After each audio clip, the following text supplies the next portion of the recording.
15년형을 마치고 출소한 태진. 그는 단 하나의 꿈만 있었다. 평범하게 사는 것. 하지만 과거의 친구들은 그를 내버려 두지 않았고 평범한 삶은 점점 멀어져만 갔다. 그런 태진에게 교도소 시절부터 꾸준히 찾아왔던 한 아주머니가 있었다.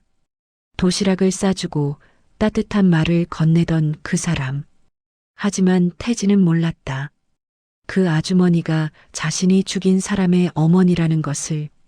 진실을 알게 된 순간 태진의 삶은 또다시 뒤바뀐다.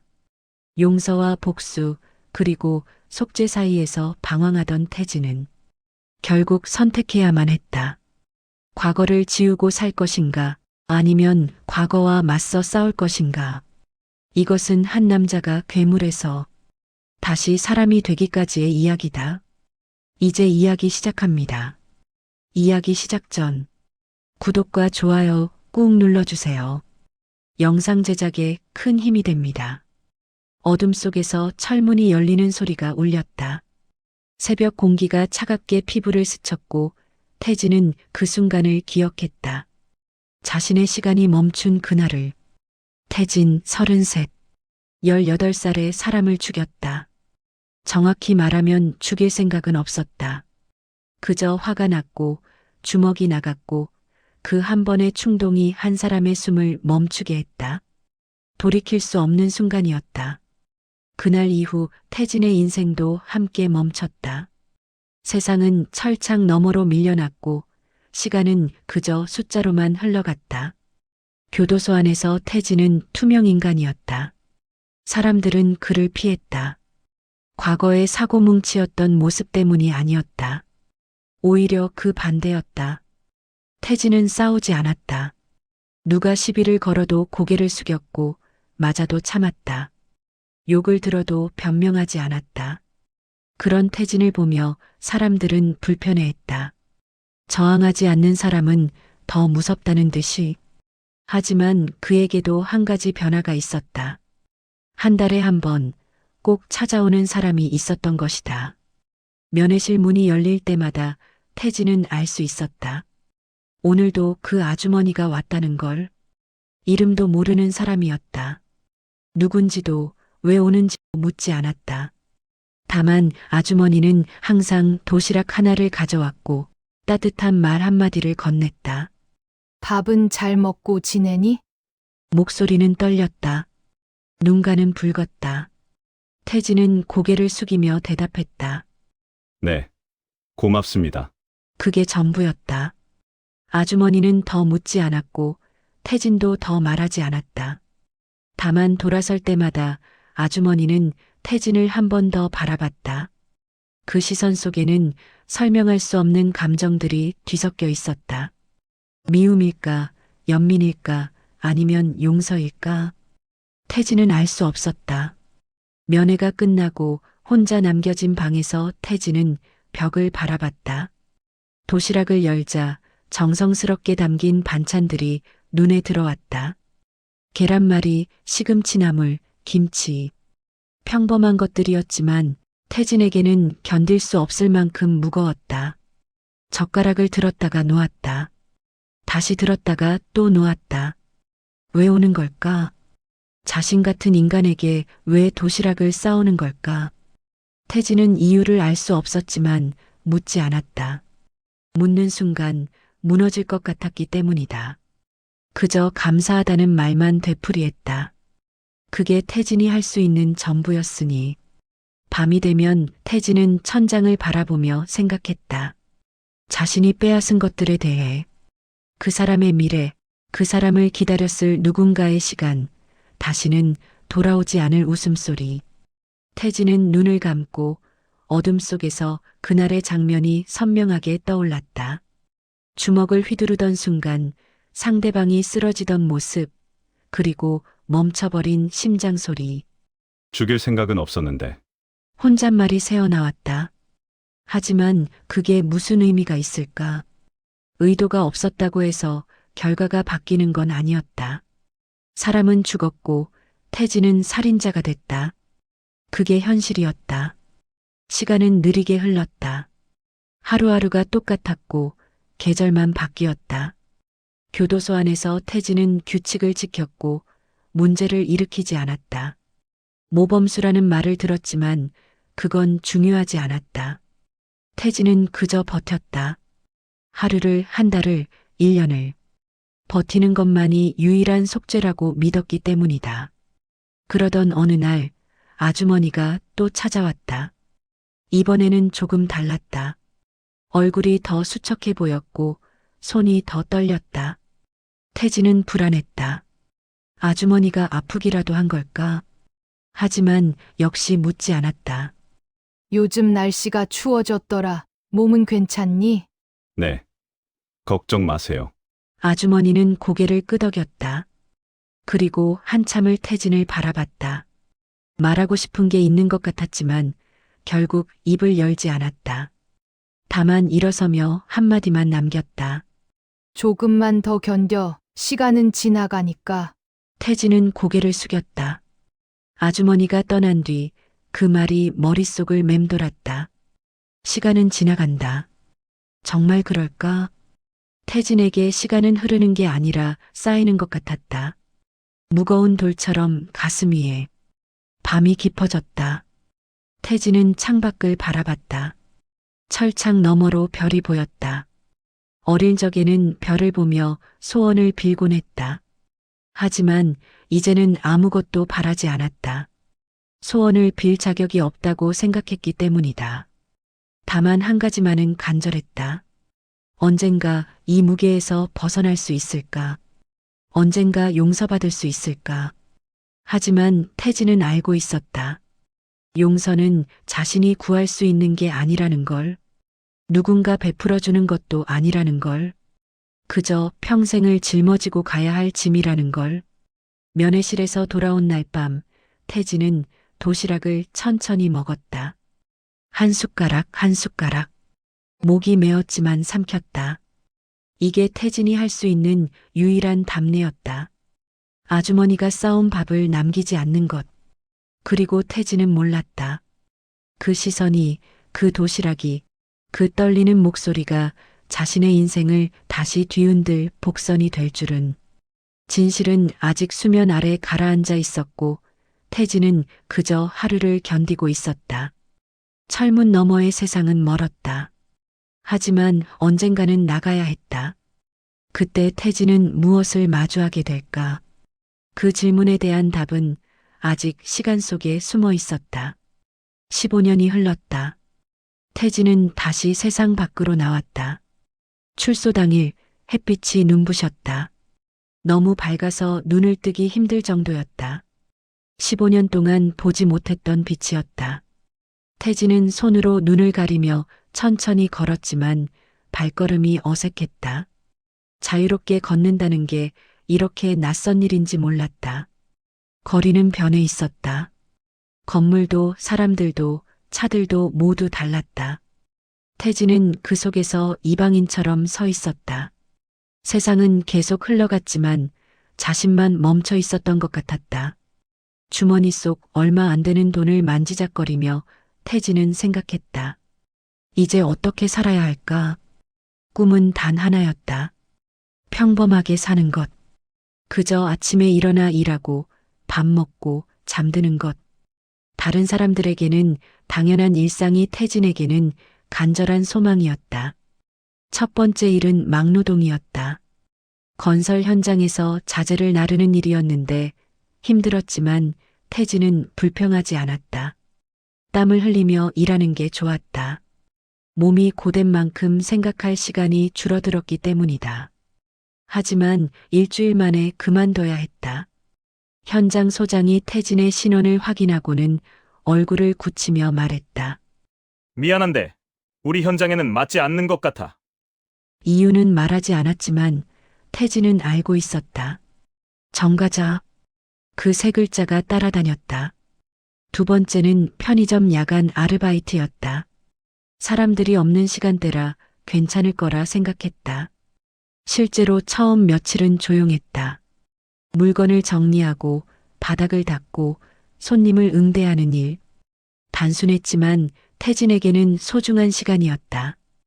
하지만 사흘째 되던 날 점주가 태진을 불렀다. 저기, 혹시 전에 무슨 일 있었어요? 태진은 고개를 숙였다. 숨길 수 없다는 걸 알고 솔직하게 말했다. 점주는 난처한 표정을 지으며 한숨을 쉬었다. 손님들이 불안해할 것 같아서요. 이해해 주세요. 또다시 길거리로 나왔다. 차가운 바람이 얼굴을 때렸고 태진은 걸으며 생각했다. 자신이 지은 죄의 무게를 15년을 갇혀 있었지만 형기가 끝났다고 해서 죄가 사라지는 건 아니었다. 사람들의 시선 속에서 거부당하는 순간마다 태진은 여전히 죗값을 치르고 있었다. 세 번째는 배달 일이었다. 오토바이 면허가 있어서 시작할 수 있었다. 사람들과 마주칠 일도 적고 혼자 일할 수 있어서 좋았다. 비가 오나 눈이 오나 태진은 달렸다. 음식을 배달하고 돈을 받고 다시 달렸다. 단순한 반복이었지만 태진은 만족했다. 이렇게라도 살아갈 수 있다는 게 감사했다. 그렇게 한 달, 태진은 작은 고시원 방을 얻었다. 창문도 작고 침대도 좁았지만 자신만의 공간이 있다는 게 신기했다. 밤이 되면 누워서 천장을 바라봤다. 평범한 하루. 그게 좋았다. 하지만 평온은 오래가지 않았다. 어느 날 저녁 배달을 마치고 돌아오는 길이었다.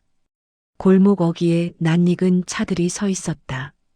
태진의 발걸음이 느려졌고 불안한 예감이 스쳤다.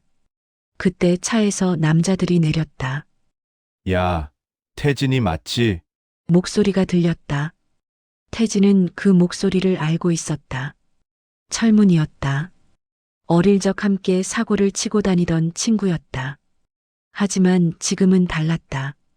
철문은 화려한 옷을 입고 있었고 뒤에는 부하들이 서 있었다. 조직의 우두머리가 된 것이다. 오랜만이다. 잘 지냈어? 철문이 웃으며 다가왔다. 태진은 고개를 숙이며 대답했다. 그냥 살고 있어. 그냥? 하하, 겸손하네. 들었어. 배달 일 한다며? 태진은 대답하지 않았다. 철문이 태진의 어깨에 손을 올렸다. 무겁고 불편한 손길이었다. 야, 우리 옛날 생각 안 나? 같이 날리던 때 말이야. 그건 오래전 일이야. 맞아. 오래전이지. 근데 너만 혼자 깨끗한 척 사는 꼴이 좀 재수 없거든. 철문의 목소리가 차갑게 변하며 태진은 철문을 바라봤다. 옛날의 친구는 없었다. 그 자리에는 낯선 사람만 남아 있었다. 그날 이후 이상한 일들이 생기기 시작했다. 배달 일을 하던 중 갑자기 오토바이 타이어가 펑크 났다. 수리를 마치고 다시 일을 시작했는데 이번에는 배달 앱에서 이유 없이 계정이 정지됐다. 문의를 해도 명확한 답변이 없었다. 며칠 뒤에는 다른 친구도 나타났다. 도식이었다. 철문과는 다른 조직을 이끌고 있었지만 하는 말은 비슷했다. 야, 태진아, 요즘 뭐하고 지내? 일하고 있어. 일. 무슨 일? 너 같은 놈이 할 수 있는 일이 뭐가 있어? 도식이 비웃었지만 태진은 참았다. 주먹을 쥐었다가 폈다. 다시는 폭력을 쓰지 않겠다고 다짐했기 때문이다. 하지만 그들은 멈추지 않았다. 태진이 새로운 일을 구하면 어디선가 소문이 났고 일자리는 금방 사라졌다. 누명도 생겼다. 태진이 물건을 훔쳤다는 말도 돌았고 싸움을 걸었다는 거짓말도 퍼졌다. 태진은 견뎠고 아니라고 해명했지만 사람들은 믿지 않았다. 정과자의 말은 신뢰받지 못했다. 그럴 때마다 태진은 생각했다. 이게 내가 치러야 할 대가구나. 어느 날 밤 고시원 방에 돌아왔을 때 태진은 무너졌다. 바닥에 주저앉아 고개를 떨어뜨렸다. 평범하게 살고 싶었을 뿐인데 왜 이렇게 힘든 걸까? 분노가 치밀어 올랐지만 동시에 무력감도 밀려왔다. 비가 내리기 시작했다. 빗소리가 창문을 두드렸다. 태진은 창밖을 바라보자 흐릿한 불빛들이 번져 보였다. 그 속에서 태진은 자신의 모습을 떠올렸다. 아무리 달려도 제자리인 사람. 아무리 노력해도 받아들여지지 않는 사람. 그때 문 밖에서 인기척이 들렸다. 태진은 문을 열었지만 아무도 없었다. 다만 바닥에 작은 쪽지가 놓여 있었다. 조심해. 그들은 내가 무너지길 바라고 있어. 누가 남긴 건지 알 수 없었다. 태진은 쪽지를 구겨쥐며 무너지지 않겠다는 다짐을 되새겼다. 하지만 얼마나 더 버틸 수 있을까? 태진은 알 수 없었다. 밤은 깊어갔고 빗소리는 계속됐다. 태진은 벽에 기대앉아 눈을 감았다. 평범한 삶. 그게 이렇게 먼 것인지 몰랐다. 비는 그치지 않았다. 창문을 타고 흐르는 빗물을 보며 태진은 생각에 잠겼다.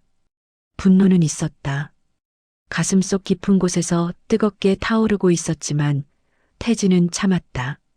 철문과 도식, 그 옛날 친구들이 자신을 짓밟는 모습을 보면서도 주먹을 불끈 쥐었다가 펴기를 반복하며 스스로를 달랬다. 다시는 그 세계로 돌아가지 않겠다는 다짐 때문이었다. 절대로 손에 피를 묻히지 않겠다고 수없이 되뇌었던 그 약속. 참는다는 게 이렇게 고통스러운 일인 줄 몰랐다. 매일 밤 악몽을 꿨고 꿈속에서 태진은 다시 주먹을 휘둘렀으며 누군가 쓰러지고 피가 손에 묻었다. 그럴 때마다 비명을 지르며 깨어나면 온몸이 땀에 젖어 있었고 심장은 터질 듯 뛰었다. 그런 밤이 또 지나가고 새벽이 왔다. 태진은 씻지도 못한 채 침대 끝에 앉아 있었다. 무엇을 해야 할지 알 수 없었다. 일자리는 계속 사라졌고 소문은 점점 더 퍼져나가며 사람들은 태진을 보면 고개를 돌렸다. 어떤 이들은 노골적으로 혐오의 눈빛을 보냈다. 그때 문을 두드리는 소리. 태진은 조심스럽게 문을 열었고 그 순간 숨이 멎는 것 같았다. 문 앞에 서 있는 사람은 바로 그 아주머니였다. 교도소에서 한 달에 한 번씩 찾아와 도시락을 건네주던 이름도 모르는 그 사람. 들어가도 될까? 목소리는 여전히 떨렸다. 태진은 얼떨결에 고개를 끄덕이며 문을 열었다. 좁고 허름한 방이 드러났지만 아주머니는 개의치 않는 듯 들어와 작은 의자에 앉았다. 침묵이 흘렀다. 태진은 무슨 말을 해야 할지 몰라 그저 고개를 숙이고 있었는데 아주머니가 먼저 입을 열었다. 힘들지? 그 한마디에 태진의 가슴이 무너졌다. 참고 있던 감정들이 한꺼번에 밀려왔지만 울 수는 없었다. 태진은 고개를 들어 억지로 미소를 지으며 대답했다. 괜찮습니다. 제가 벌인 일이니까요. 아주머니는 태진을 바라봤다. 그 눈빛 속에는 슬픔과 안쓰러움이 가득했고 천천히 조심스럽게 말을 이었다. 태진아, 나 할 말이 있어. 태진은 긴장했다. 아주머니의 표정이 평소와 달랐다. 더 무겁고 더 진지했다. 무슨 말을 하려는 걸까? 불안이 스쳤지만 태진은 기다렸다. 아주머니는 한참을 망설이다가 떨리는 손으로 가방에서 사진 한 장을 꺼냈다. 낡고 구겨진 사진에는 밝게 웃고 있는 젊은 남자가 찍혀 있었다. 태진은 그 얼굴을 알고 있었다. 아니, 잊을 수 없었다. 15년 전 자신의 주먹에 쓰러진 그 사람. 내가 죽인 내 아들이야. 세상이 멈췄다. 태진의 귀에서는 윙하는 소리만 들렸고 숨을 쉴 수 없었다. 아주머니가 계속 말했지만 목소리가 멀게 들렸다. 처음엔 미웠어. 너무 미워서 견딜 수가 없었고, 내가 교도소에 있다는 걸 알고 찾아갔어. 너를 보고 욕을 하고 원망을 쏟아내고 싶었거든. 아주머니의 눈에서 눈물이 흘렀다. 태진도 눈물이 났지만 참으며 울 자격이 없다고 생각했다. 근데 너를 보는 순간 알았어. 내가 이미 죽어 있다는 걸. 살아있지만 죽은 사람처럼 보였고, 그래서 생각했어. 미워만 하면 나도 같이 망가질 것 같다고. 아주머니는 사진을 다시 가방에 넣으며 말을 이었다. 내 아들도 착한 애는 아니었어. 싸움도 많이 했고 사고도 쳤으니 그날도 먼저 시비를 걸었다는 거 나는 알아. 하지만 그래도 내 아들이었거든. 그 애가 죽고 나서 나는 하루하루가 지옥이었어. 태진은 고개를 들 수 없었다. 바닥만 바라보며 떨리는 목소리로 말했다. 죄송합니다. 정말, 정말 죄송합니다. 미안하다는 말 들으려고 온 게 아니야. 아주머니의 목소리가 단호해졌다. 너한테 하고 싶은 말은 이제 그만 너 자신을 용서하라는 거야. 태진은 고개를 들었다. 이해할 수 없었다. 자신을 용서하라니 그게 무슨 말인가. 15년 동안 내가 어떻게 살았는지 봤어. 맞아도 참고 욕먹어도 고개 숙이며 싸우지 않으려고 애쓰는 거 다 봤거든. 그게 속죄라고 생각했겠지. 하지만 태진아, 그렇게 너 자신을 죽이는 게 속죄가 아니야. 아주머니는 일어서며 태진의 어깨에 손을 올렸다.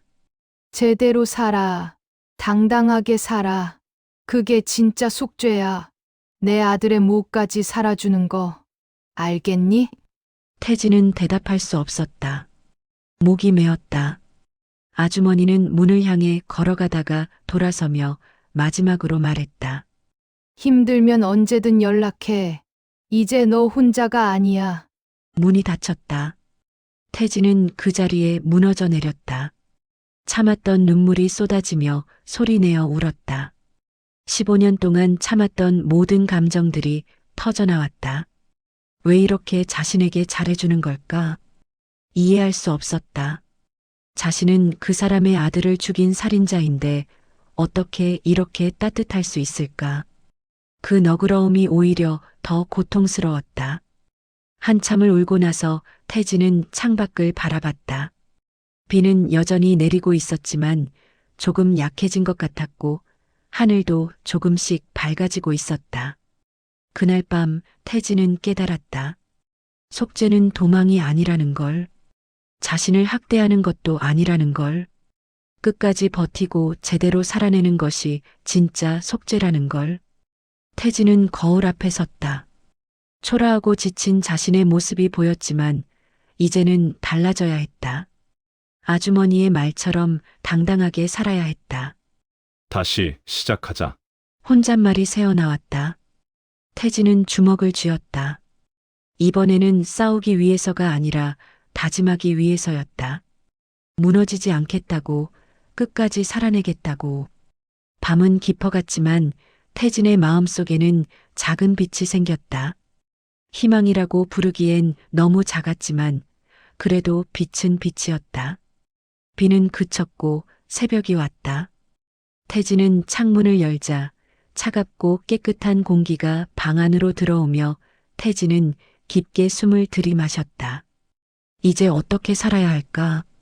답은 아직 멀었지만 방향은 찾은 것 같았다. 그 순간 태진은 결심했다. 더 이상 도망치지 않겠다고. 아주머니가 준 용서를 헛되이 하지 않겠다고. 제대로 살아서 그 아들의 목까지 살아내겠다고. 손바닥에는 아직 땀이 맺혀 있었다. 떨림도 완전히 가시지 않았다. 하지만 태진은 알고 있었다. 이 떨림이 두려움만은 아니라는 걸. 그 안에는 새로운 시작을 향한 긴장도 섞여 있다는 걸. 창밖으로 새들이 날아갔다. 자유롭게 거침없이. 태진도 언젠가 그렇게 날 수 있을까? 아직은 모르겠지만 적어도 시도는 해볼 수 있을 것 같았다. 태진은 아주머니가 남기고 간 연락처를 꺼내봤다. 종이에 적힌 숫자들이 떨려 보였다. 태진은 그 종이를 조심스럽게 접어 지갑 속 깊은 곳에 넣었다. 언젠가 용기가 생기면 연락하리라 다짐하며. 밤이 깊어질수록 태진의 마음도 조금씩 정리됐다. 과거는 지울 수 없지만 미래는 바꿀 수 있다. 아주머니가 보여준 용서가 그 증거였다. 이제 태진도 자신을 용서하고 앞으로 나아가야 했다. 다음 날 아침 태진은 시장으로 향했다. 아주머니의 말이 계속 머릿속을 맴돌았다. 제대로 살라는 그 말, 당당하게 살라는 그 말. 하지만 어떻게 해야 할지 막막했다. 일자리는 없었고 사람들의 시선은 여전히 차갑기만 했다. 시장 골목을 걷다가 태진은 과일 가게 앞에 멈춰섰다. 주인 할머니가 무거운 사과 상자를 나르고 있었는데 힘들어하는 모습이 보였다. 태진은 망설이다가 다가가 조심스럽게 물었다. 도와드릴까요? 할머니는 태진을 위아래로 훑어보더니 고개를 끄덕였다. 그래. 고맙구나. 태진은 상자를 들어가게 안으로 옮겼다. 그렇게 한두 개를 나르다 보니 어느새 몸에 땀이 맺혔다. 힘들었지만 기분이 나쁘지 않았다. 누군가에게 도움이 된다는 게 이렇게 좋은 일인 줄 몰랐다. 점심은 먹었니? 할머니가 묻자 태진은 고개를 저었다. 사실 아침도 거른 상태였다. 할머니는 가게 뒤편으로 가더니 김밥 한 줄을 싸왔다. 이거라도 먹어. 일 도와줬으니까. 아니에요. 괜찮습니다. 됐어. 그냥 받아. 내가 주고 싶어서 주는 거야. 태진은 김밥을 받아들자 목이 메었다. 이렇게 작은 친절이 이렇게 큰 위로가 될 줄 몰랐다. 태진은 고개를 숙여 인사하고 자리를 떠났다. 김밥을 먹으며 걷다가 태진은 누군가의 시선을 느꼈다. 고개를 들자 중년 남자가 자신을 바라보고 있었다. 날카롭지만 따뜻한 눈빛. 남자는 천천히 다가왔다. 태진 씨 맞죠? 태진은 긴장했다. 또 누군가 문제를 일으키러 온 건 아닐까. 하지만 남자의 표정에는 적대감이 없었다. 저는 강영수라고 합니다. 전직 형사예요. 형사라는 말에 태진의 몸이 굳었고 강영수는 그런 태진을 보며 손을 내밀었다. 걱정 마세요. 당신을 잡으러 온 게 아닙니다. 태진은 조심스럽게 악수를 받자 강영수는 근처 벤치로 가서 앉으라는 듯 손짓했다. 태진은 망설이다가 따라갔다. 당신 사정 좀 알고 있습니다. 요즘 힘들죠? 태진은 대답하지 않았다. 강영수는 담배를 꺼내 물었다가 다시 넣으며 말을 이었다. 당신 친구들 철문이랑 도식 말입니다. 지금 서로 물고 뜯고 있어요. 태진은 고개를 들었다. 강영수의 눈빛이 진지했다. 조직 내부에 균열이 생기고 있습니다. 서로 힘겨루기를 하느라 정신이 없죠. 그런데 문제는 당신이 그들의 공통된 적이 됐다는 겁니다. 왜요? 당신이 깨끗하게 살려고 하니까요. 그게 그들에게는 위협이거든요. 과거를 함께한 사람이 선을 넘지 않고 사는 모습. 그게 그들의 선택을 부정하는 것처럼 보이는 겁니다. 태진은 이해가 됐다. 자신이 평범하게 살수록 그들은 불편할 수밖에 없었다. 과거의 자신과 같은 길을 걷지 않는다는 게 그들에게는 비난처럼 느껴졌을 것이다. 그래서 제가 어떻게 해야 하나요? 강영수는 잠시 생각하다가 말했다. 싸울 필요는 없습니다. 그들이 스스로 무너지게 만들면 돼요. 무슨 뜻이죠? 조직들 사이의 균열을 더 벌리는 겁니다. 정보를 흘리고 의심을 심고 서로를 믿지 못하게 만드는 거죠. 당신이 직접 손을 쓸 필요는 없어요.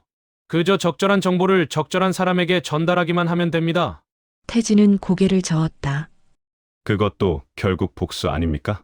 복수가 아니라 자기 방어입니다. 가만히 있으면 당신이 더 위험해져요. 그들은 멈추지 않을 겁니다. 태진은 망설여졌지만 강영수의 말이 틀린 건 아니었다. 가만히 있어도 그들은 계속 태진을 괴롭힐 것이다. 하지만 그렇다고 해서 자신이 그들과 같은 방식으로 싸워야 하는 걸까? 생각해보세요. 당신이 지키고 싶은 게 뭔지 말입니다. 강영수는 명함을 하나 꺼내 태진에게 건넸다. 결정하면 연락 주세요. 도와드리겠습니다. 강영수가 떠나고 태진은 혼자 남자 명함을 손에 쥐고 한참을 바라봤다. 머릿속이 복잡했다. 아주머니는 제대로 살라고 했다. 하지만 제대로 산다는 게 뭘까? 맞기만 하고 참기만 하는 게 제대로 사는 걸까? 태진은 일어나 다시 걷기 시작했다. 시장 사람들이 분주하게 움직이고 있었다. 생선을 팔고 야채를 다듬고 손님을 맞이하는 평범한 사람들. 태진도 저렇게 살고 싶었다. 그저 평범하게 조용히. 하지만 강영수의 말이 계속 머릿속을 맴돌았다. 가만히 있으면 더 위험해진다는 그 말. 태진은 알고 있었다. 철문과 도식이 멈출 사람들이 아니라는 걸. 그들은 태진이 무너질 때까지 괴롭힐 것이다. 해가 기울기 시작했다. 태진은 고시원으로 돌아가는 길에 공원에 들러 벤치에 앉아 하늘을 바라봤다. 구름이 천천히 움직이고 있었다. 세상은 계속 흘러가는데 자신만 멈춰 있는 것 같았다. 그때 휴대폰이 울렸다. 모르는 번호였다. 태진은 조심스럽게 전화를 받았다. 태진아, 나야. 철문의 목소리였다. 태진의 몸이 긴장했다. 요즘 형사랑 친해졌다며? 재미있는 친구 사귀네. 누군가 감시하고 있었다. 태진은 주변을 둘러봤지만 아무도 보이지 않았다. 조심해. 내가 뭘 하든 우리는 다 알고 있거든. 괜한 짓 하지 마. 알았지? 전화가 끊기자 태진은 휴대폰을 쥔 손이 떨리는 걸 느꼈다.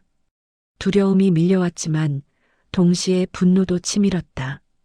언제까지 이렇게 살아야 하는 걸까? 태진은 강영수의 명함을 다시 꺼냈다. 한참을 바라보다가 주머니에 넣었다. 아직 결정할 수 없었다. 하지만 선택의 순간이 다가오고 있다는 걸 느낄 수 있었다. 밤이 되자 태진은 방으로 돌아와 창밖을 바라봤다. 도시의 불빛들이 반짝이고 있었다. 저 불빛 하나하나가 누군가의 삶이겠지. 평범하게 살아가는 사람들의 삶. 태진도 저런 삶을 살고 싶었다. 하지만 강영수의 말이 맞는지도 몰랐다.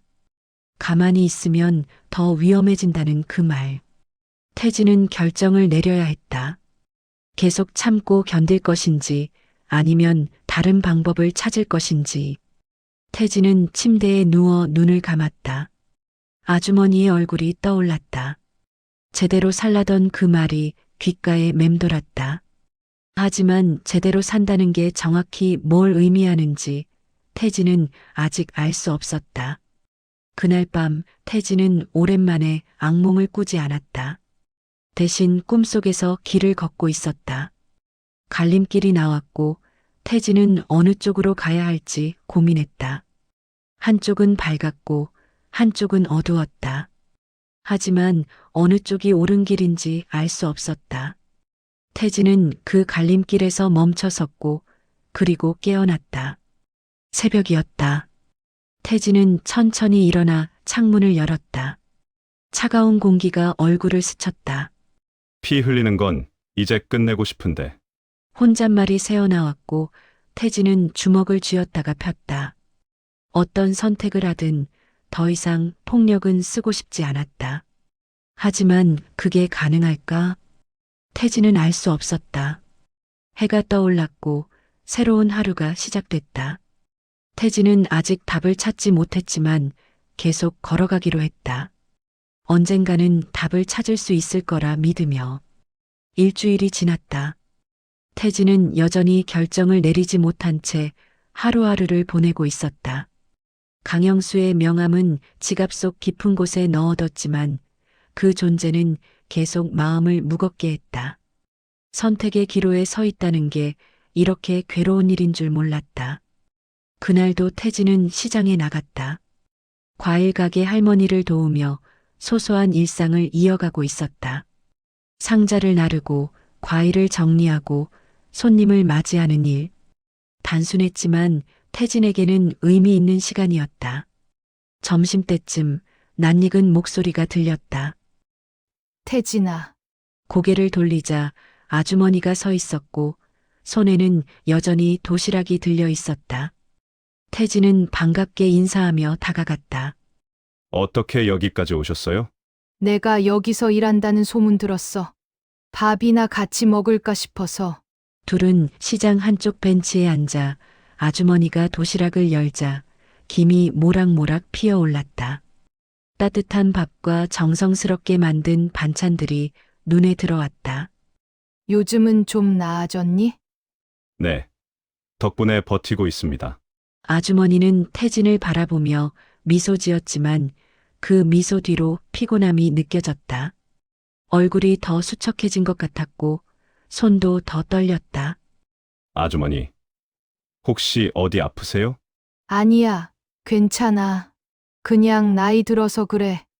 하지만 태진은 불안했다.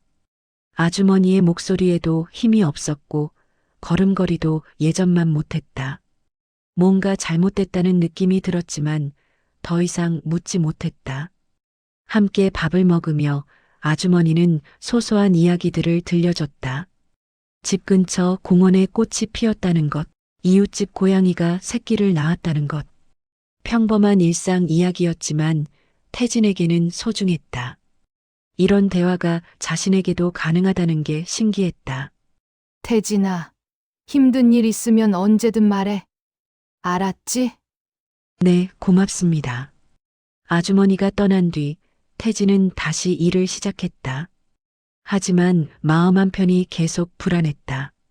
아주머니의 모습이 자꾸 머릿속에 떠올랐다. 해가 지고 태진은 고시원으로 돌아가는 길이었다. 그때 휴대폰이 울렸다. 모르는 번호였지만 태진은 받았다. 태진 씨, 저 강영수입니다. 형사의 목소리가 급했다. 지금 당장 병원으로 오세요. 성모병원 응급실입니다. 무슨 일이에요? 아주머니가 쓰러지셨습니다. 세상이 멈춘 것 같았다. 태진은 달리기 시작했다. 숨이 차고 다리가 아팠지만 멈출 수 없었다. 택시를 잡아타고 병원으로 향했다. 차 안에서 태진의 손은 계속 떨렸고 가슴은 터질 듯 뛰었다. 병원에 도착했을 때 응급실 앞에는 강영수가 서 있었다. 그의 표정이 어두웠다. 어떻게 된 겁니까?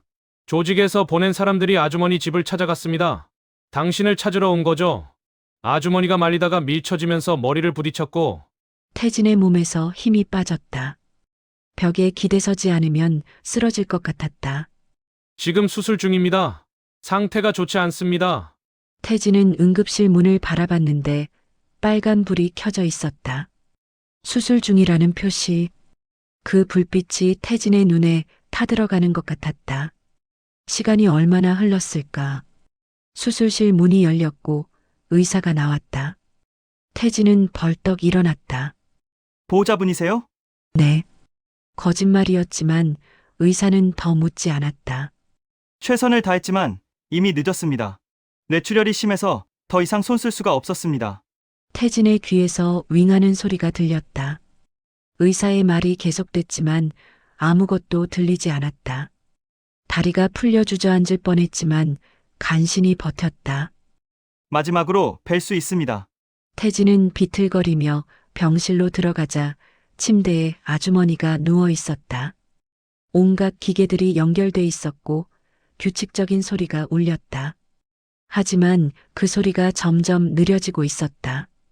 태진은 아주머니 곁에 무릎을 꿇었다. 떨리는 손으로 아주머니의 손을 잡았지만 차가웠다. 너무 차가웠다. 아주머니, 저예요, 태진이에요. 아주머니의 눈꺼풀이 미세하게 떨렸다. 천천히 눈을 뜨더니 태진을 바라보며 희미한 미소가 입가에 떠올랐다. 태진아, 목소리가 너무 작아서 태진은 얼굴을 더 가까이 가져갔다. 괜찮아질 거예요. 걱정 마세요. 하지만 아주머니는 고개를 저었다. 힘없이 천천히. 이제 내 인생 살아. 아주머니, 제발, 미안해하지 마. 이건 내 잘못이 아니야. 아주머니의 손이 태진의 손을 약하게 쥐었다. 행복하게 살아. 약속해. 약속할게요. 약속할게요. 그러니까, 제발. 하지만 아주머니의 눈이 천천히 감으며 손에서 힘이 빠졌다.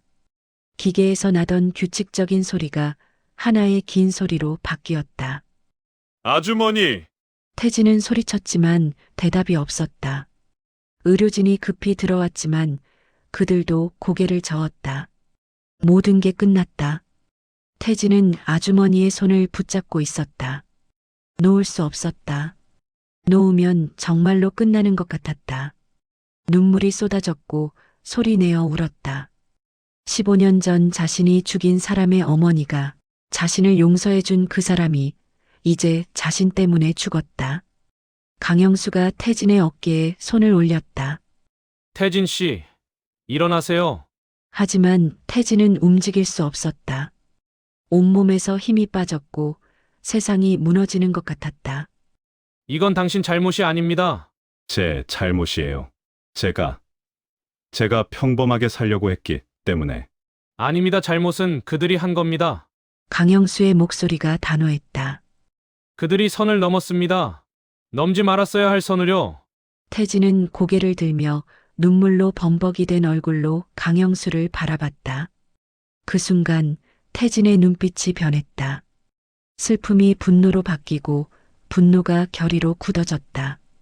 병실을 나와 복도에 섰을 때 태진은 창밖을 바라봤다. 도시의 불빛들이 여전히 반짝이고 있었다. 하지만 그 불빛들이 이제는 차갑게만 느껴졌다. 태진은 주머니에서 강영수의 명함을 꺼냈다. 한참을 바라보다가 강영수에게 건넸다. 도와주세요. 무엇을 도와드릴까요? 태진의 목소리는 낮고 차가웠다. 끝내고 싶습니다. 완전히. 강영수는 고개를 끄덕였다. 알겠습니다. 그날 밤 태진은 병원을 나서며 하늘을 올려다봤다. 별이 보이지 않았고 구름이 하늘을 덮고 있었다. 태진의 마음도 그랬다. 어둡고 무거웠다. 아주머니가 마지막으로 한 말이 귓가에 맴돌았다. 행복하게 살라는 그 말. 하지만 태진은 알고 있었다. 이제 행복 따위는 없다는 걸. 남은 건 복수와 끝뿐이라는 걸. 태진은 걸었다. 어디로 가는지도 모른 채 그저 걸었다. 밤거리는 조용했고 바람은 차가웠다. 태진의 발걸음도 차가웠다. 그 순간 태진 안에서 무언가 부서지는 소리가 들렸다. 지키려 했던 마지막 선이 무너지는 소리. 다시는 폭력을 쓰지 않겠다던 다짐이 사라지는 소리. 태진은 멈춰서서 주먹을 불끈 쥐었다. 이번에는 참지 않을 것이다. 더 이상 당하지만 않을 것이다. 과거의 괴물이 깨어나고 있었다. 하지만 이번에는 달랐다. 분노가 아닌 계산이었다. 충동이 아닌 결이었다. 태진은 다시 걷기 시작했고 목적지는 정해져 있었다. 강영수를 다시 만나야 했다. 그리고 계획을 세워야 했다. 이제 태진은 더 이상 도망치지 않을 것이다. 3일이 지났다. 아주머니의 장례식은 조용히 치러졌다. 참석자는 태진과 강영수, 그리고 시장 사람들 몇 명뿐이었다. 태진은 영정 앞에 무릎을 꿇고 절을 올렸다. 사진 속 아주머니는 환하게 웃고 있었지만 태진의 가슴은 무너져 내렸다. 죄송합니다. 지키지 못해서. 혼잣말처럼 중얼거렸지만 대답은 없었다. 향만 피어올랐고 연기는 천천히 사라졌다. 장례식이 끝나고 태진은 사람들이 다 떠난 뒤에도 그 자리에 남아 있었다. 강영수가 다가와 태진의 어깨에 손을 올렸다. 이제 가시죠. 태진은 고개를 끄덕이며 일어났다. 영정을 마지막으로 한 번 더 바라보고 천천히 돌아섰다. 밖으로 나오자 차가운 바람이 불었다. 하늘은 흐렸고 비가 올 것 같았다. 강영수는 태진에게 차 열쇠를 건네며 말했다. 준비됐습니까? 네. 태진의 목소리는 평온했다. 너무 평온해서 오히려 무서울 정도였다. 감정이 사라진 것처럼 보였지만 그 안에는 차갑게 식은 분노가 자리 잡고 있었다. 둘은 강영수의 사무실로 향했다. 작고 허름한 건물 2층에 자리한 곳이었다. 안으로 들어가자 벽면에는 각종 사진과 자료들이 붙어 있었다. 철문과 도식, 그리고 그들의 조직원들. 앉으세요. 강영수는 책상 서랍에서 파일 하나를 꺼냈다. 두툼한 파일이었다. 이게 뭡니까? 그들에 관한 모든 정보입니다. 조직 구조, 자금 흐름, 거래처, 그리고 내부 갈등까지. 태진은 파일을 펼치자 수많은 문서와 사진들이 나왔다. 철문의 조직은 주로 유흥가를 장악하고 있었고, 도식의 조직은 건설 현장을 기반으로 움직이고 있었다. 둘 사이에는 영역 다툼이 계속되고 있었다. 보시다시피 둘은 서로를 견제하고 있습니다. 하지만 동시에 서로를 필요로 하죠. 완전히 적대하면 둘 다 손해니까요. 그 균형을 깨뜨리는 겁니까? 정확합니다. 강영수는 다른 서류를 꺼냈다. 철문의 조직에는 최근 내부 고발자가 생겼습니다. 회계를 담당하던 사람인데 돈이 제대로 분배되지 않는다며 불만이 많죠. 이 사람에게 접근하면 됩니다. 태진은 고개를 끄덕이며 계속 자료를 살폈다. 도식의 조직은 최근 경찰 단속으로 곤란을 겪고 있었고, 자금 흐름도 원활하지 않았다. 도식은 지금 다급합니다. 돈이 필요한 상황이죠. 그런데 만약 철문이 자신들의 영역을 침범하려 한다는 정보가 흘러간다면? 서로 싸우겠죠. 그렇습니다. 우리는 그저 불씨만 던지면 됩니다. 나머지는 그들이 알아서 태울 겁니다. 태진은 파일을 덮으며 강영수를 바라봤다. 이렇게까지 도와주시는 이유가 뭡니까? 강영수는 잠시 망설이다가 입을 열었다. 저도 과거에 그들 때문에 소중한 사람을 잃었습니다. 제 후배, 조직 범죄를 수사하다가 보복을 당했습니다. 그때 저는 아무것도 할 수 없었어요. 증거가 없었고 윗선에서도 덮으라고 했으니까요. 강영수의 목소리에 분노가 섞여 있었다. 그 후로 형사를 그만뒀고, 하지만 그들을 무너뜨리겠다는 생각은 버리지 않았죠. 당신이 그 기회를 줄 수 있습니다. 태진은 이해했다. 강영수도 복수를 원하고 있었던 것이고, 둘은 같은 목적을 가진 셈이었다. 언제 시작합니까? 지금 당장이라도. 태진은 일어서며 거울에 비친 자신의 모습을 봤다. 15년 전에 자신과 닮아 있었다. 차갑고 냉정하고 위험한 눈빛. 그 모습이 낯설지 않고 오히려 익숙했다. 태진 씨, 강영수가 불렀다. 한 가지만 약속하세요. 직접 손은 쓰지 마세요. 우리는 머리로 싸우는 겁니다. 알고 있습니다. 태진의 대답은 간결했다. 강영수는 안도하는 듯 고개를 끄덕였다. 그날 밤 태진은 첫 번째 움직임을 시작했다. 철문의 조직에서 불만을 품고 있던 회계 담당자를 만났다. 작은 술집 구석 자리였다. 누구세요? 회계 담당자는 경계했다. 태진은 조용히 앉으며 말했다. 도와드리러 왔습니다. 무슨 도움? 당신이 원하는 걸 얻을 수 있게요. 태진은 서류 봉투를 테이블 위에 올려놓았다. 회계 담당자는 조심스럽게 봉투를 열었고 안에 든 서류를 보며 눈이 커졌다. 이게 어떻게? 철문이 당신을 속이고 있습니다. 돈의 절반을 빼돌리고 있죠. 그 증거가 여기 있습니다. 회계 담당자의 얼굴이 굳어졌다. 서류를 넘기며 확인하던 그는 분노로 얼굴이 붉어졌다. 이 개자식이! 이 정보를 경찰에 넘기세요. 당신은 보호받을 수 있고 철문은 끝장납니다.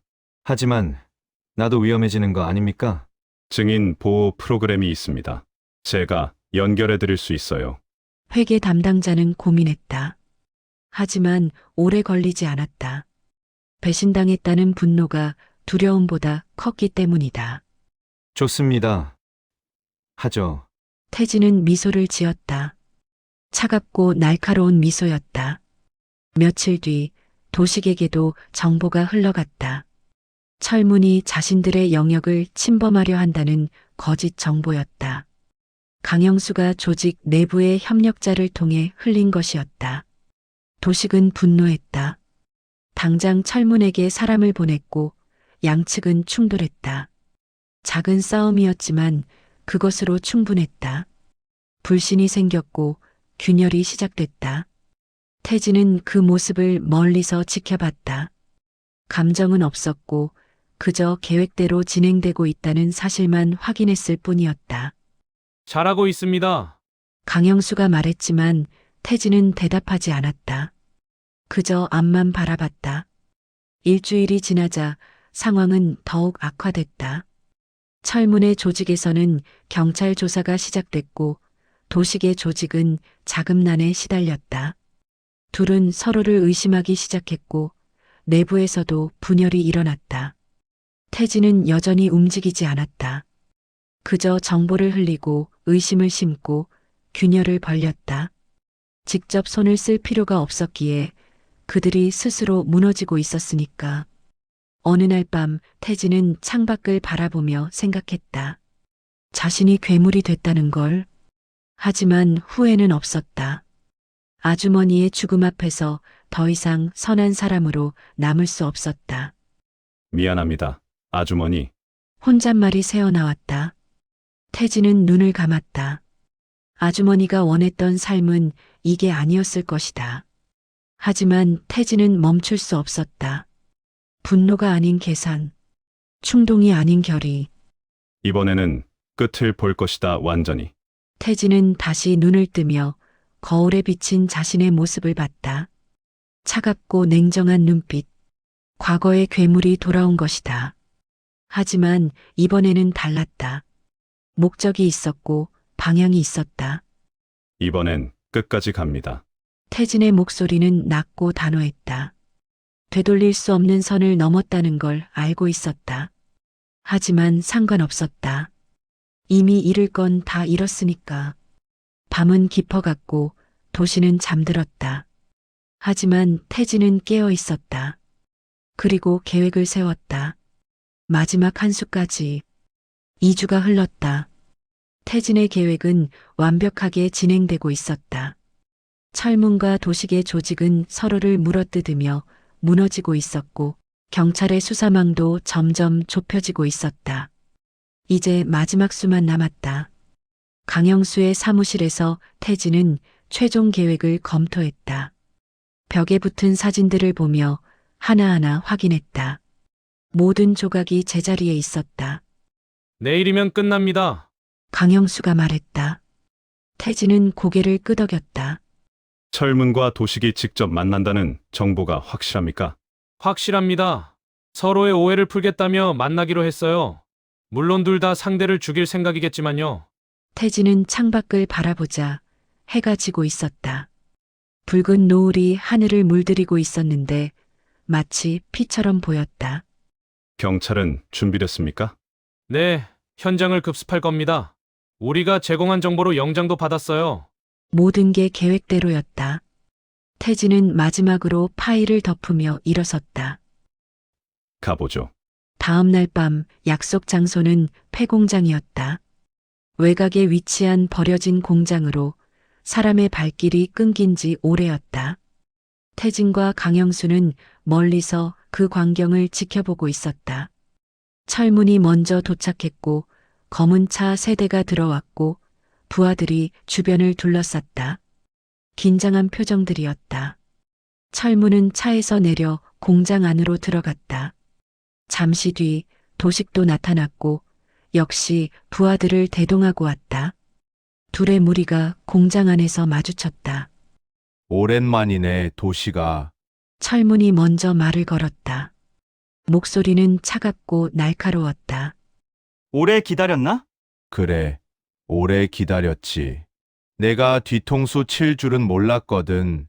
뭐, 내가? 웃기지 마. 내가 먼저 내 영역을 건드렸잖아.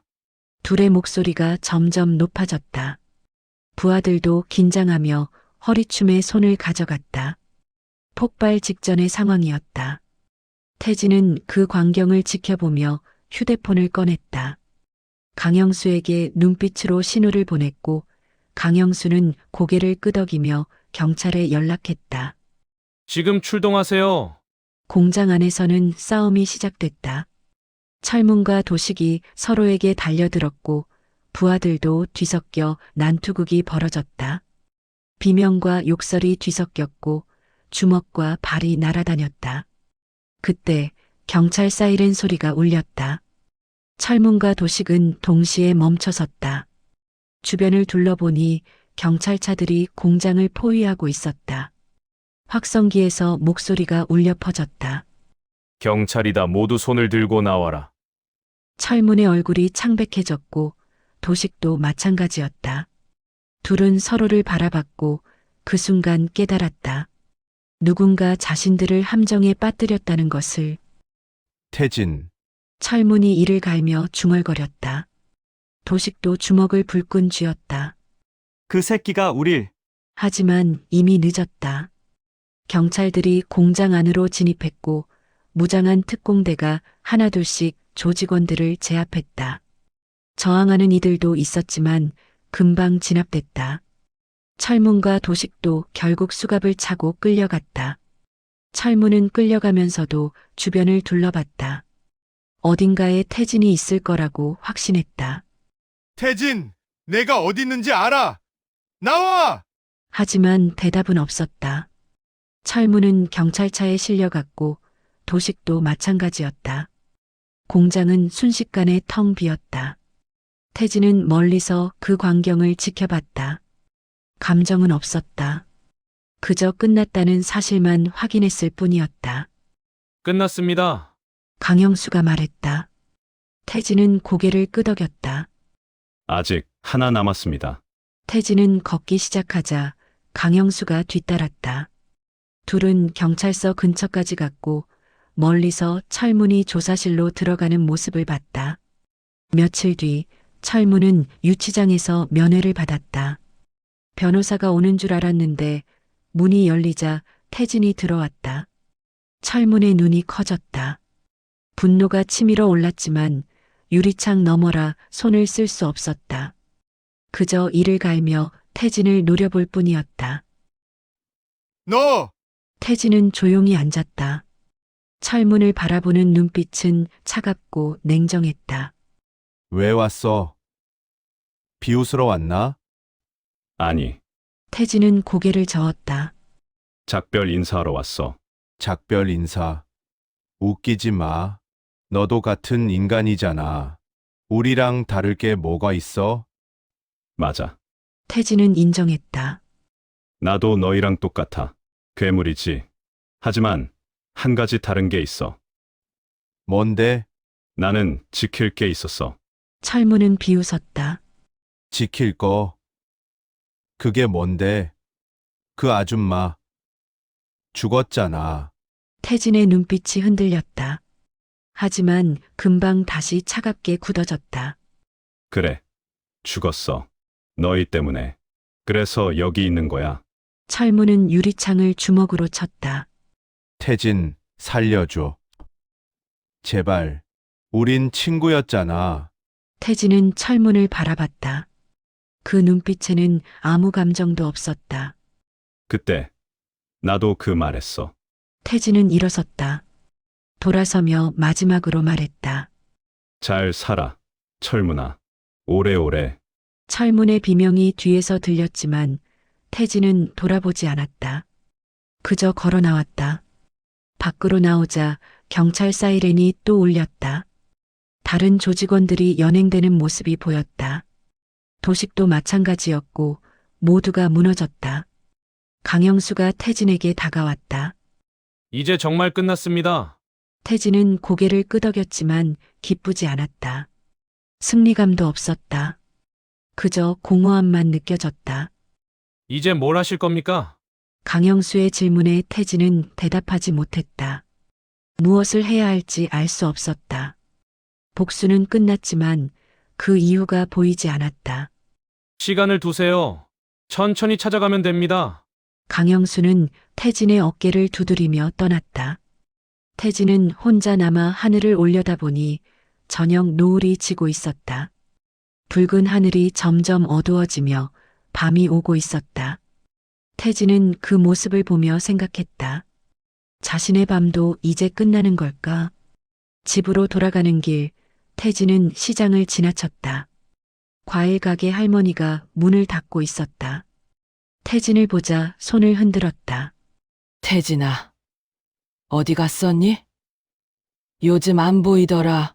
네. 일이 좀 있었어요. 그래. 밥은 먹었어. 아직요. 잠깐만 기다려. 할머니는 가게 안으로 들어가더니 김밥 한 줄을 싸왔다. 이거라도 먹어. 혼자 사는데 제대로 먹어야지. 태진은 김밥을 받아들었다. 목이 메었다. 이런 작은 친절이 이렇게 따뜻할 줄 몰랐다. 고맙습니다. 됐어. 가서 먹어. 태진은 김밥을 들고 걸으며 한 입 베어 물자 눈물이 났다. 왜 우는지 알 수 없었다. 그저 눈물이 흘렀다. 복수는 끝났지만 태진의 마음은 여전히 공허했다. 아주머니는 돌아오지 않았고 과거도 지워지지 않았다. 남은 건 텅 빈 미래뿐이었다. 태진은 걸었다. 어디로 가는지도 모른 채 그저 걸었다. 밤은 깊어갔고 거리는 조용했다. 태진의 발걸음도 조용했다. 이제 모든 게 끝났다. 철문도 도식도 모든 과거도. 하지만 태진은 알고 있었다. 진짜 싸움은 이제부터라는 것을. 자신과의 싸움이. 한 달이 지났다. 태진은 다시 시장에서 일하고 있었다. 과일 가게 할머니를 돕고 상자를 나르고 손님을 맞이했다. 평범한 일상. 그토록 원했던 평범함. 아침 햇살이 얼굴을 비추자 태진은 눈을 뜨며 창밖을 바라봤다. 새들이 지저귀고 있었고 사람들은 출근 준비로 분주했다. 세상은 여전히 돌아가고 있었다. 오늘도 버텨보자. 혼잣말을 중얼거리며 일어났다. 씻고 옷을 갈아입고 밖으로 나갔다.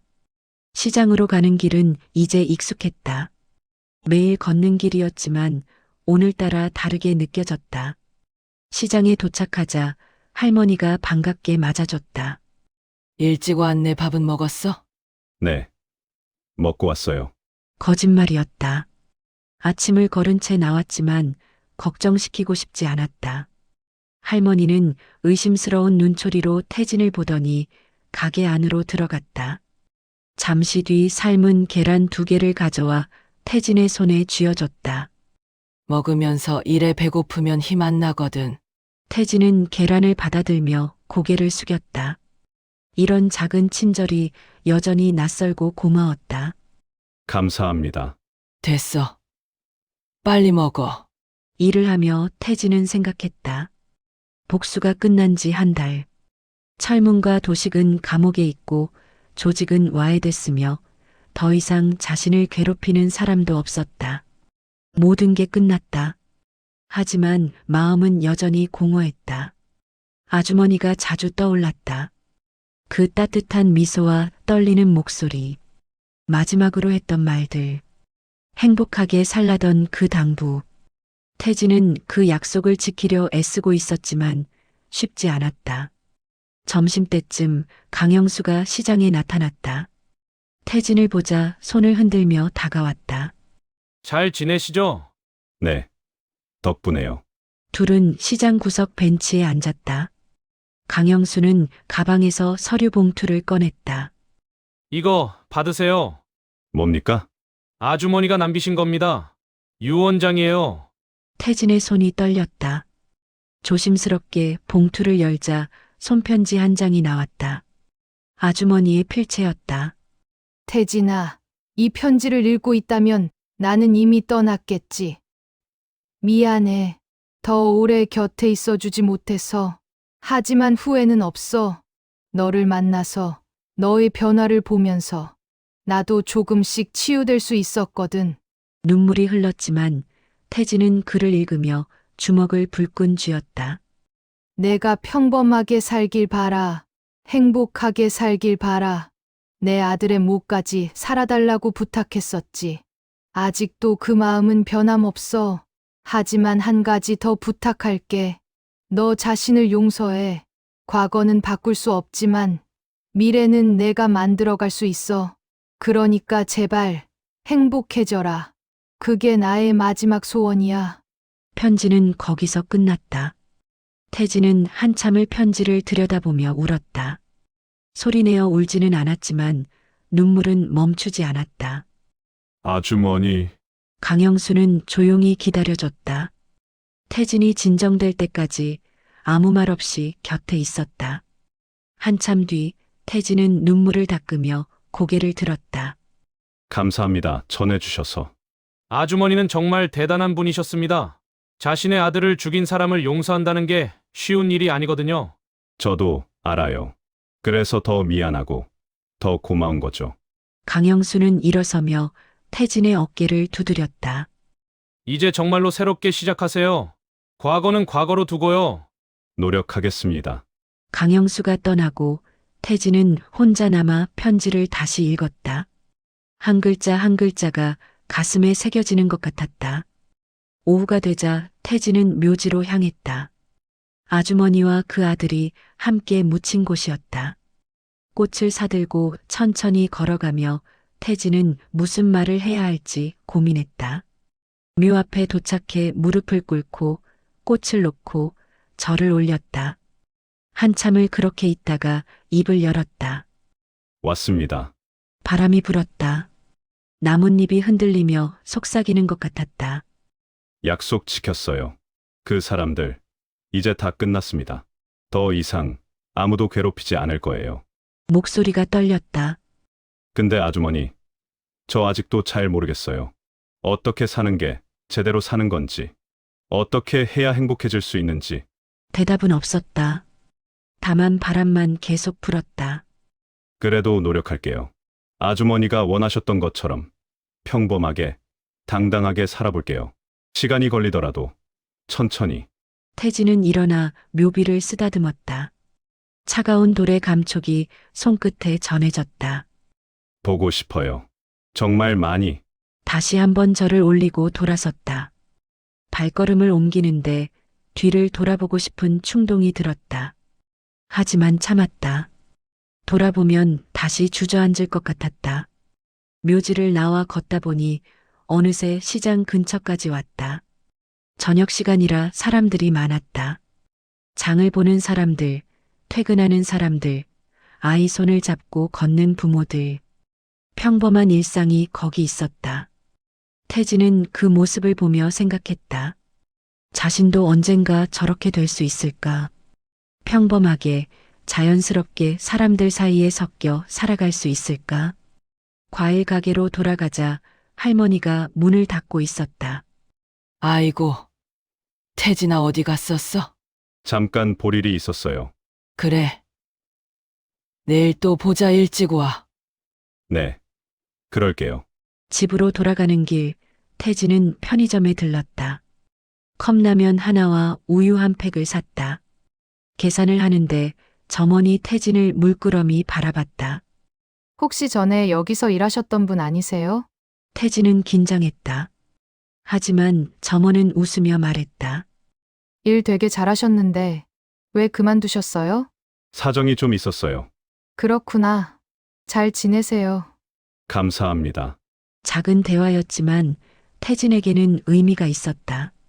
누군가 자신을 기억하고 좋게 기억한다는 것. 그게 위로가 됐다. 고시원 방으로 돌아와 창문을 열자 저녁 바람이 들어왔다. 차갑지만 상쾌했다. 태진은 라면을 끓이며 생각했다. 오늘 하루도 버텼다고. 내일도 버틸 수 있을 거라고. 라면을 먹으며 편지를 다시 꺼내 읽었다. 아주머니의 말이 가슴에 와닿았다. 용서하라는 그 말. 자신을 용서하고 앞으로 나아가라는 그 말. 할 수 있을까? 혼잣말이 새어나왔지만 태진은 알 수 없었다. 하지만 시도는 해볼 수 있을 것 같았다. 밤이 깊어지고 태진은 침대에 누워 천장을 바라봤다. 15년 전 교도소 독방에서도 이렇게 천장을 바라보곤 했다. 하지만 지금은 달랐다. 그때는 절망뿐이었지만 지금은 작은 희망이 있었다. 눈을 감자 아주머니의 얼굴이 떠올랐다. 환하게 웃고 있었다. 태진도 따라 웃었고 눈물이 났지만 슬프지만은 않았다. 고맙습니다. 아주머니 살아볼게요. 제대로. 태진은 그렇게 잠들었다. 오랜만에 악몽 없는 잠이었다. 다음 날 아침 햇살이 얼굴을 비쳤다. 태진은 눈을 뜨며 창밖을 바라보니 맑은 하늘이 보였다. 구름 한 점 없이 맑았다. 일어나 준비를 하고 밖으로 나갔다. 시장으로 가는 길은 여전히 익숙했지만 오늘은 조금 가벼운 것 같았다. 발걸음에 힘이 있었다. 시장에 도착하자 할머니가 웃으며 맞아줬다. 왔구나. 오늘 날씨 좋지? 네. 정말 좋네요. 그럼 일 시작하자. 오늘 할 게 많거든. 태진은 고개를 끄덕이며 일을 시작했다. 상자를 나르고 과일을 정리하고 손님을 맞이했다. 평범한 하루였다. 점심때쯤 한 아이가 엄마와 함께 가게에 왔다. 아이는 사과를 보며 눈을 반짝였다. 엄마, 사과 사줘. 그래. 하나 고르렴. 아이는 신중하게 사과를 골랐다. 가장 빨갛고 예쁜 것으로. 태진은 그 모습을 보며 미소 지었다. 순수한 기쁨이 거기 있었다. 아저씨, 이거요. 아이가 사과를 들고 태진에게 건넸고 태진은 받아들며 말했다. 좋은 거 골랐네. 맛있을 거야. 고마워요. 아이와 엄마가 떠나고 태진은 그 자리에 서서 생각했다. 자신도 저런 순간들을 만들어갈 수 있을까? 누군가에게 작은 기쁨을 줄 수 있을까? 해가 지기 시작하자 태진은 하루 일을 마치고 할머니에게 인사했다. 수고했어. 내일 또 보자. 네. 조심히 들어가세요. 집으로 돌아가는 길, 태진은 하늘을 올려다봤다. 노을이 지고 있었지만 붉고 아름다웠다. 예전에는 피처럼 보였던 노을이 이제는 그저 노을로 보였다. 난 그냥 평범하게 살고 싶었어. 혼잣말이 바람에 실려 날아갔다. 태진은 걸었다. 천천히 하지만 꾸준히. 괴물은 태어나는 게 아니라 만들어진다. 그리고 어떤 괴물은 끝내 사람이 된다. 태진의 하루는 다시 시작되고 있었다. 평범하게, 조용히 하지만 의미 있게.